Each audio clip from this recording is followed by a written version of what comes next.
மேலும் இந்த திருத்தியை சமயத்திலே நமக்கு என்ன நிகழ்வுகள் நடந்திருக்கிறது, என்ன காரியங்கள் ஆரம்பிக்கப்பட்டு இருக்கின்றன, திருத்தியைக்கும் அதற்கும் என்ன சம்பந்தம் என்று சொல்லி பார்க்கும்போது, திரேதா யுகம் ஆரம்பிக்கப்பட்ட நாள் இந்த நாளில் தான். அதே போல் பாண்டவர்கள் சூரிய பகவானிடமிருந்து அட்சய பாத்திரத்தை வாங்கின நாளும் இந்த நாள் தான். அதே போல் அன்னபூரணி தேவி அவதரித்த நாள் இந்த நாளில் தான். மேலும் குசேலர் கிருஷ்ண பகவானை சந்தித்த நாளும் இந்த நாள் தான். அவள் தந்து அவர்கிட்ட இது வாங்கினது இந்த நாளில் தான். அதே போல் வியாசர் மகாபாரதம் எழுத ஆரம்பித்த நாள் இந்த நாள் தான்.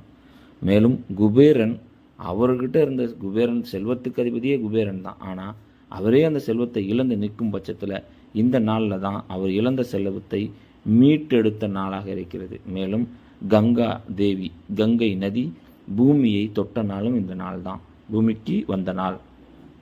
அதே போல் பகவான் பரசுராமர் அவதரித்த நாள் இந்த நாள். மேலும் ஆதிசங்கரர் கனகதாரா ஸ்தோத்திரத்தை ஏற்றி தங்கத்தால் ஆன நெல்லிக்கனிகளை அந்த ஏழையினுடைய வீட்டிலே மழையாக பெய்ய செய்த நாள் இந்த நாள் தான். ஆக இப்படி பல சிறப்புகளை உள்ளடக்கியதான இந்த நாள் ஆகும்.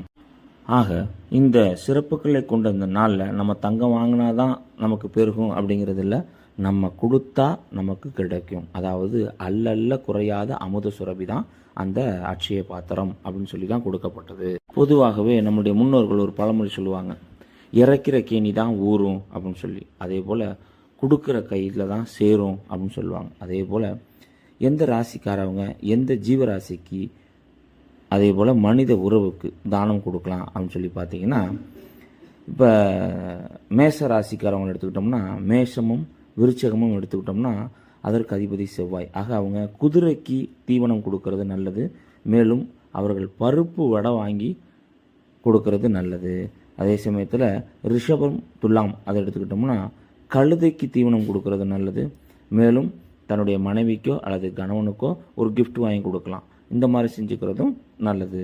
அதே சமயத்தில் மிதுன ராசி, கன்னி ராசி இந்த நபர்கள் எறும்பு புழு என்று சொல்லக்கூடிய அந்த ஜீவராசிகளுக்கு தீவனம் கொடுக்கலாம். அதே சமயத்தில் புத்தகம் அல்லது பேனா, பச்சை கலரில் பேனா, பச்சை கலர் அட்டை போட்ட புஸ்தகம் வாங்கி படிக்கக்கூடிய மாணவர்களுக்கு கொடுக்கறது சிறப்புன்னு சொல்லலாம். அதே சமயத்தில் இந்த கடகராசிக்காரவங்க அப்படின்னு சொல்லி பார்த்தோம்னு சொன்னாக்க அவங்க யானைக்கு தீவனம் கொடுக்கறது நல்லது. அதே போல் விதவை, கைம்பெண் என்று சொல்லக்கூடிய கணவனை இழந்த பெண்களுக்கு ஒரு வேளையோ ஒரு வாரமோ ஒரு மாதமோ அவர்களால் முடிந்த அளவுக்கு மளிகை பொருட்கள், அரிசி பருப்பு அந்த மாதிரி செட்டு, அதில் அரிசி முக்கியமாக இருக்கணும், அப்படி தானம் கொடுக்கறது ரொம்ப விசேஷம்னு சொல்லலாம். மேலும் சிம்ம ராசி